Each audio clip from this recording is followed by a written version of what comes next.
Mardi 16 juin 2020, vous êtes sur Canal 3, c'est votre journal du 13h. Voici les titres. La direction de l'Office du baccalauréat rassure de la tenue à bonne date et dans les meilleures conditions de l'examen du bac session juillet 2020. C'était au cours de la visite de 2 ministres du gouvernement hier à l'Office pour s'imprégner de l'évolution des travaux. Le maire de Djougou apporte des réponses efficaces aux besoins de ses administrés. À titre personnel, Malik Gomina fait don d'équipements médicaux au centre de santé des arrondissements périphériques de la commune de Djougou. Objectif, améliorer les conditions de prise en charge des malades dans les différentes formations sanitaires.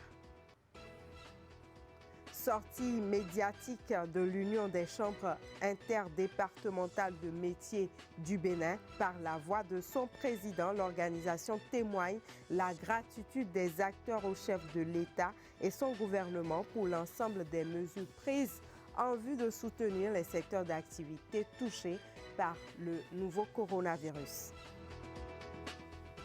Voilà pour le sommaire. Bienvenue. Merci de nous suivre.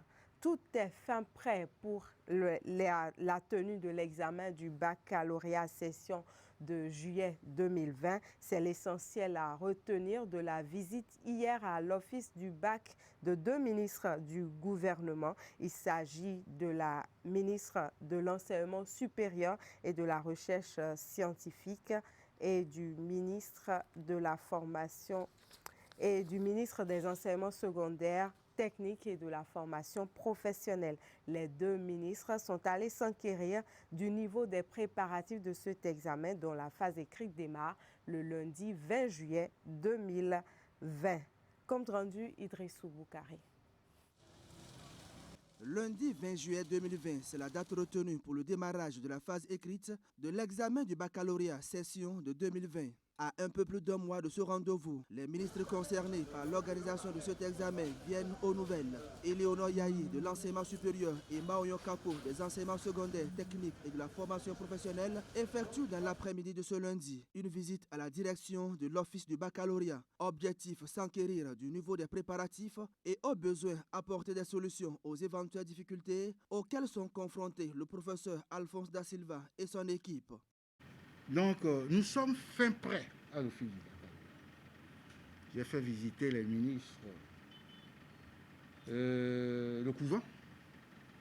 Et étant donné que même ils sont du sérail, ils ont vu ce qui s'y fait. Nous sommes prêts. Bientôt, dans 2 semaines, les épreuves techniques vont commencer pour les séries F, eau et assainissement, G2, et tout est sur le terrain et je pense que la cuvée sera aussi bonne que les autres années. Au total, 95 404 candidats prendront part à cet examen, un effectif en baisse de près de 5 000 candidats comparativement à l'année dernière. La direction de l'Office du baccalauréat a pris des dispositions pour éviter les contaminations du Covid-19 dans les centres d'examen. Le point des préparatifs à la date de ce lundi 15 juin satisfait la ministre de l'Enseignement supérieur. Nous avons visité donc les différents compartiments. Nous avons apprécié les différentes étapes.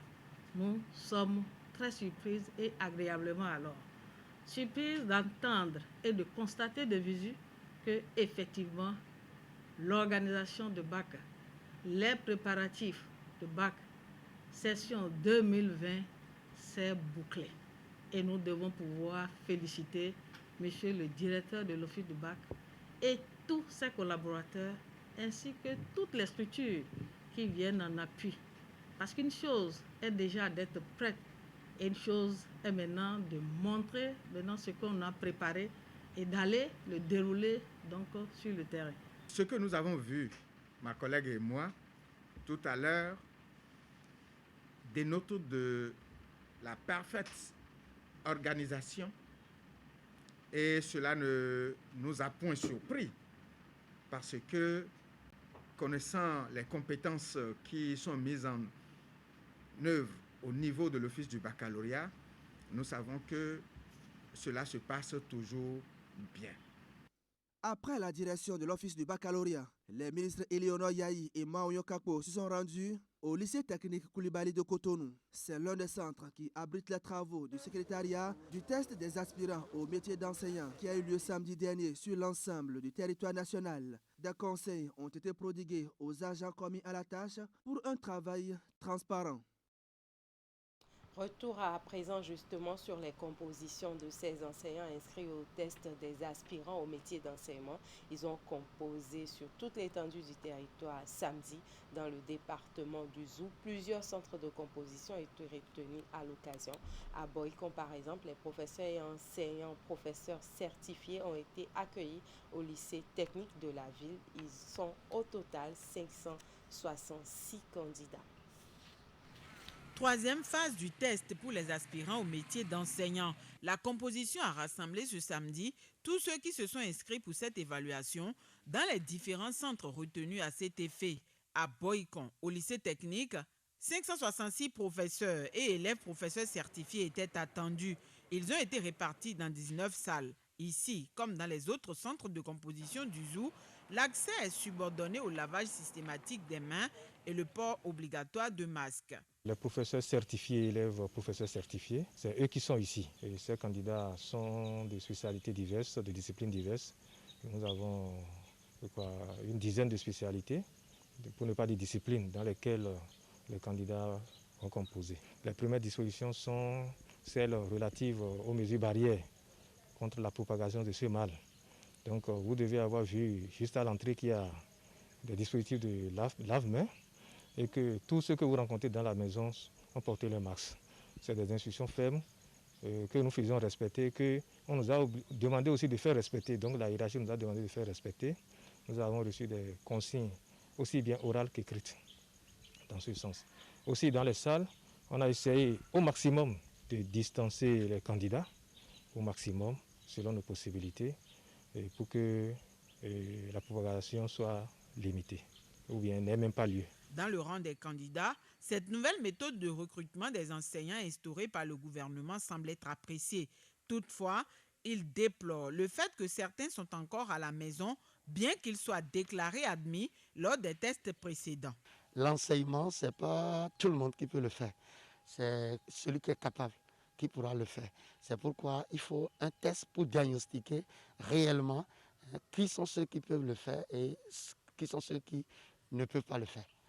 Lorsque vous testez la personne, vous dites qu'il est apte et qu'il n'a pas été envoyé, déployé sur le terrain et que dans le même temps, vous lancez encore d'autres tests pour compléter la liste alors qu'il y a des gens qui sont admis, qui attendent. Là, ça laisse à désirer. Qu'il soit serein et qu'il compose dans les conditions normales, puisque c'est des gens qui aspirent à la fonction enseignante. Il y en a des gens qui ont déjà enseigné à des endroits donnés, donc ils ne sont pas novices en la matière. Ils n'ont qu'à composer simplement et de façon sereine et espérer. Pour ce test, les candidats ont affronté deux épreuves, une de culture générale et l'autre de spécialité. Sur le plan national, 53 656 candidats ont planché. L'organisation de cette évaluation répond aux ambitions de l'exécutif de disposer d'une base de données à laquelle il peut faire recours pour régler les problèmes de manque d'enseignants dans les établissements. Direction les centres de santé des arrondissements périphériques de la commune de Djougou à présent. Ces centres ont reçu des équipements médicaux. C'est un geste personnel du maire Malik Gomina qui vise à améliorer les conditions de prise en charge des malades dans les différentes formations sanitaires de la commune. Reportage à Lassana Runa. Des équipements médicaux destinés aux formations sanitaires des arrondissements de Bougou, Pélibina, Sero, Baray et Barienou dans la commune de Djougou.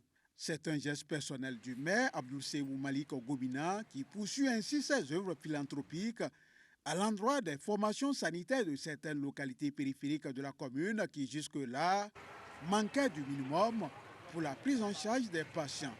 C'est au détour de cette séance d'échange avec les chefs d'arrondissement que le premier citoyen de la ville a fait don de cet équipement. Composé de 10 lits d'hôpitaux, 10 tables de nuit et 15 matelas, ce geste vise à renforcer les unités villageoises de santé bénéficiaires en matériel afin d'améliorer les conditions d'hospitalisation des malades. Gomina Malik a toujours appuyé les centres de santé de la commune de Djougou en équipement. Donc ce matin également, il continue ses œuvres sociales. Par cet acte plein d'amour et de générosité, l'autorité communale vient une fois encore prouver son engagement à améliorer les conditions de vie de ses administrés et c'est à juste titre que les chefs des arrondissements bénéficiaires lui témoignent leur gratitude. Vraiment, je voudrais saluer cette initiative et souhaiter vraiment que Dieu Tout-Puissant l'accompagne pour tout au long de cette 4e mandature. Ça prouve que le maire est à l'écoute de sa population et ce n'est pas pour la première fois, il le fait, il a l'habitude de le faire. Aujourd'hui, il est en train de le prouver encore. Investi depuis le 10 juin dernier dans ses nouvelles fonctions de maire de Djougou, le nouveau locataire de l'hôtel de ville met déjà méthodiquement des stratégies novatrices pour relever un certain nombre de défis, dont notamment celui sanitaire. Et c'est dans cette dynamique qu'il exhorte les populations à observer les comportements citoyens en assainissant leur cadre de vie. Bougou, par exemple, ce n'est pas grand, mais je souhaiterais que la voie interétale soit très bien entretenue. Mais pour que vous puissiez amener les populations à faire la salubrité, il faut qu'elles sentent que vous êtes aussi à leur côté. Donc, organisez aussi la salubrité au niveau de vos arrondissements. C'est très indispensable, il faudrait qu'on y parvienne. En donnant priorité à la santé de ses administrés et à l'assainissement de leur cadre de vie, le nouveau chef de l'exécutif communal de Djougou vient ainsi d'ouvrir un chantier non moins important pour le développement de la cité. On reste dans le secteur de la santé. On s'intéresse à présent à un sujet d'actualité, le coronavirus. Le Bénin compte maintenant 9 décès des suites de la COVID-19. Il est donc important pour chacun d'entre nous de redoubler d'ardeur dans le respect des gestes barrières. Que devons-nous faire? Je vous invite à suivre les conseils du Dr Makourel Katraye à ce sujet. Le port du masque qui doit être rigoureux pour chacun. Le masque, c'est d'abord pour nous-mêmes avant d'être pour les autres. C'est pour nous protéger contre la réception d'un quelconque jet d'éternuement ou de salive.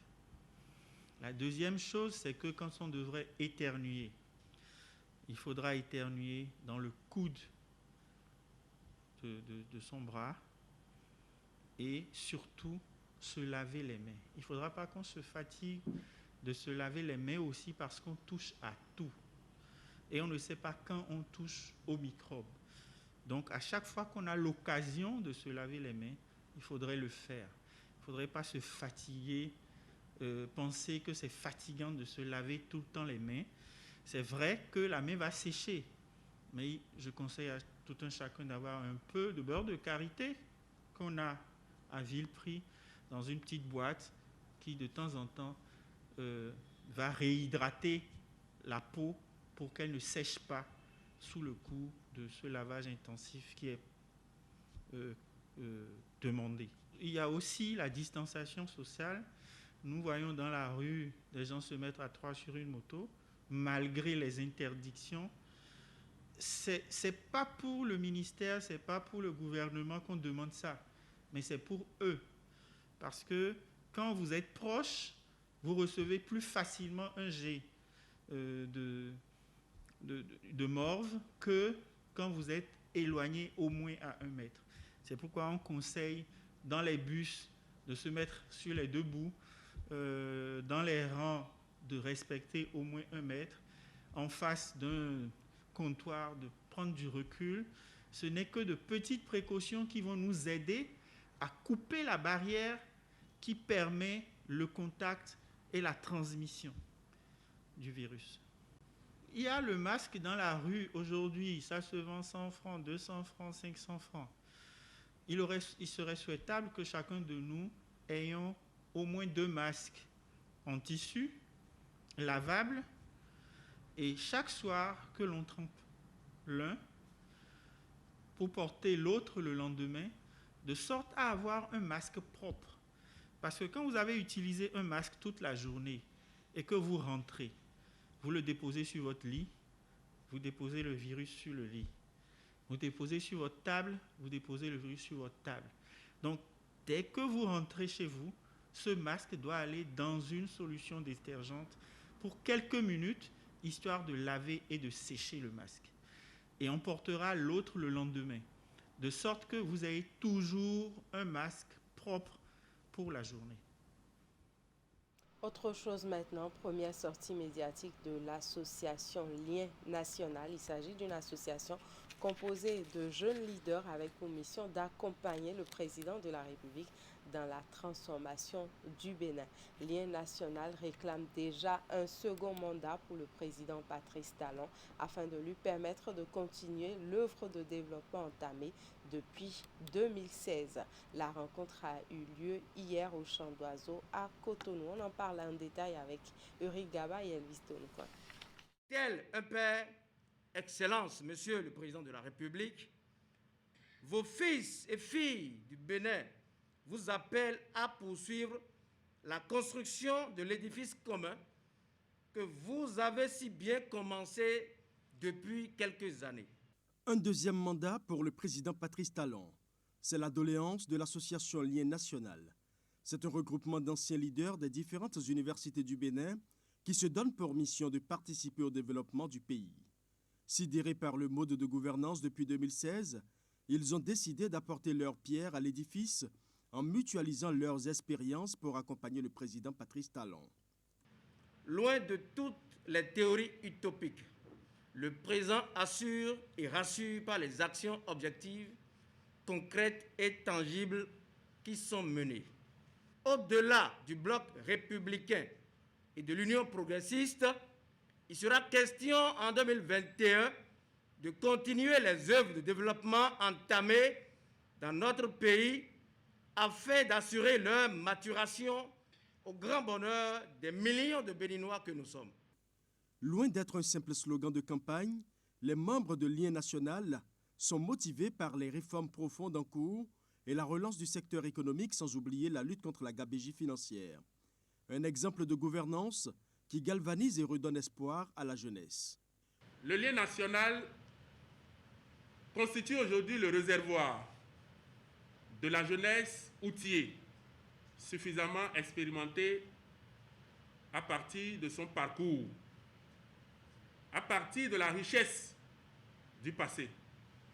Et la seule chose qu'on peut donner à notre pays, c'est de profiter de l'expérience que nous avons acquise et de servir notre nation. Nous nous sommes donc investis d'une mission au service de l'intérêt général. Mission qui passe aujourd'hui par la réélection de Patrice Talon à la tête du Bénin. Osons le croire, osons y penser, osons agir dans ce sens pour le bien du Bénin et pour la postérité. Officiellement enregistré le 2 juin dernier, Lien National est le produit de près de 10 ans d'amitié et de camaraderie, aujourd'hui transformé en association réglementaire. Avec un organe exécutif de 15 membres et 13 commissions techniques, Lien National entend investir le dernier village du Bénin pour fédérer autour du président Patrice Talon l'énergie nécessaire pour sortir le pays des sentiers battus. Sortie médiatique de l'Union des chambres interdépartementales de métiers du Bénin. Par la voix de son président, l'organisation témoigne la gratitude des acteurs du secteur au chef de l'État et son gouvernement pour l'ensemble des mesures prises en vue de soutenir les secteurs d'activité touchés par le coronavirus. C'était à la faveur d'un message porté par le président de l'Union, Soufiano Imoro. En voici un extrait au micro de Clément Achadé et d'Eronkwevi pour Canal 3 Bénin.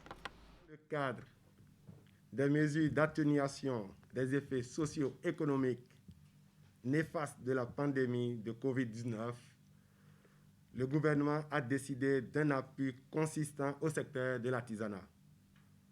C'est donc avec une grande joie que les artisans réunis au sein de l'Union des chambres interdépartementales de métiers du Bénin ont accueilli les mesures sociales annoncées lors du Conseil des ministres du mercredi 10 juin 2020 pour soutenir les populations en général et les artisans en particulier, suite aux dommages à eux causés par la dite pandémie. Au nom de tous les artisans du Bénin et à mon nom propre, je voudrais remercier le chef de l'État, son Excellence Patrice Athanase Guillaume Talon et tout son gouvernement pour cette mesure de haute portée sociale. Nous prions Monsieur le Président de la République de bien vouloir accepter nos sincères remerciements et d'agréer l'expression émue de notre gratitude. Cette mesure très salutaire vient soulager la souffrance des 55 000 artisans, tous corps de métiers confondus concernés, et confirme, une fois de plus, si besoin en était, la place de choix qu'occupe le secteur de l'artisanat dans le programme d'action du gouvernement. C'est aussi la preuve de l'attachement du chef de l'État au bien-être de ses concitoyens. Nous saluons par la même occasion les réformes en cours dans le secteur de l'artisanat et rassurons le chef de l'État de notre disponibilité totale à l'accompagner pour la réussite de sa noble et exaltante mission. Que Dieu, dans sa beauté infinie, bénisse le chef de l'État et tout son gouvernement. Aujourd'hui, 16 juin 2020, le Bénin, à l'instar de la communauté internationale, célèbre la 30e journée de l'enfant africain. Cette journée appelle à une introspection et à un engagement pour faire face aux nombreux défis auxquels sont confrontés les enfants à travers le continent africain. Pour cette édition, le Bénin focalise son attention sur le thème « L'accès à une justice adaptée aux enfants au Bénin ». À l'occasion de cette célébration, la ministre des Affaires sociales et de la microfinance, Véronique Togne-Fodé, a adressé un message à la nation. Je vous invite à la suivre. Les droits de l'enfant ne se limitent pas seulement à un accès à une justice adaptée pour eux. En effet, partout dans le monde, nos enfants sont encore exposés à de graves violations de leurs droits et il urge d'agir afin d'en freiner les conséquences. En ce qui concerne notre pays, le Bénin, beaucoup d'efforts sont faits par les acteurs étatiques et non étatiques afin de garantir aux enfants une sécurité en matière de respect de leurs droits. Cependant, malgré tous ces efforts, des cas de violence et d'abus sur enfants sont enregistrés par endroits.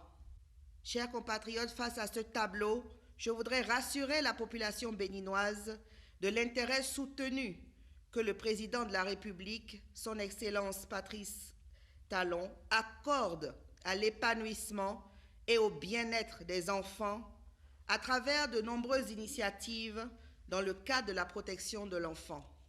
En cette période où toute l'Afrique célèbre la journée de l'enfant africain, je voudrais en appeler au sens de responsabilité des parents face au respect et à la sauvegarde des droits de l'enfant et surtout à leur vigilance dans la surveillance.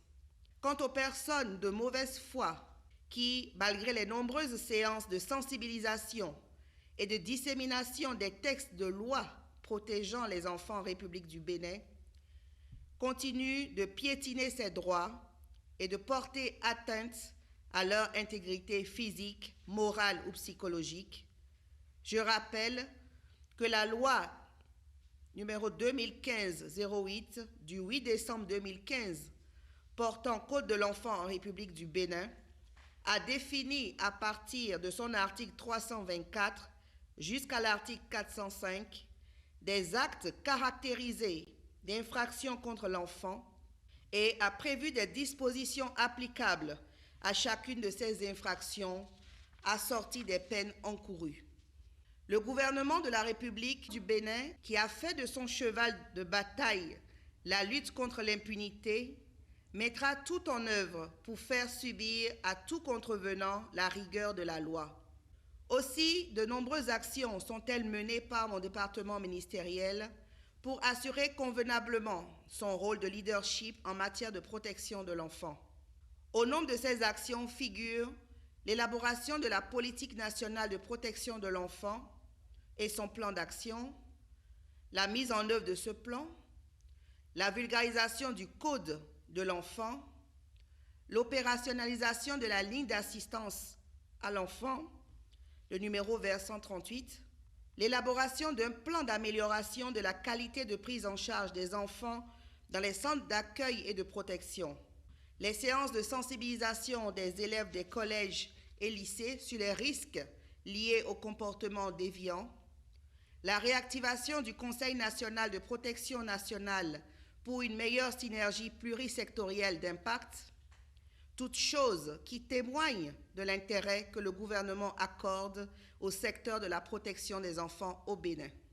C'est le lieu de remercier une fois encore les acteurs de la chaîne de protection, notamment les partenaires techniques et financiers, les organisations non gouvernementales, les leaders religieux et traditionnels, pour les efforts inlassables qu'ils ne cessent de déployer afin d'accompagner les actions de protection de l'enfant au Bénin.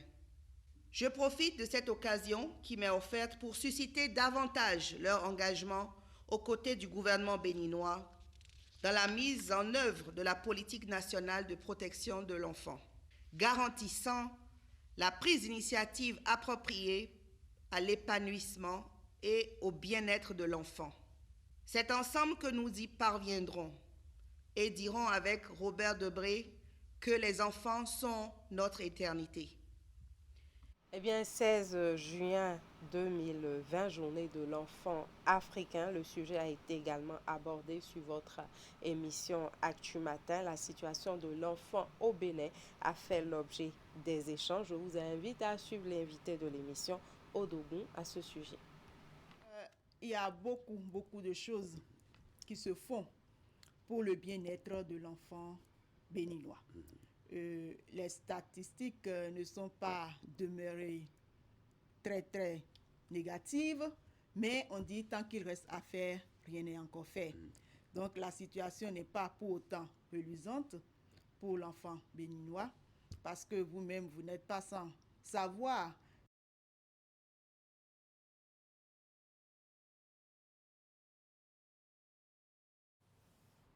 C'était donc l'invité de l'émission Actu Matin, Odogun, qui parlait de la situation de l'enfant au Bénin. Voilà, c'est la fin de ce journal. Merci à tous pour l'attention. Merci de rester fidèles à la suite des programmes de Canal 3 Bénin.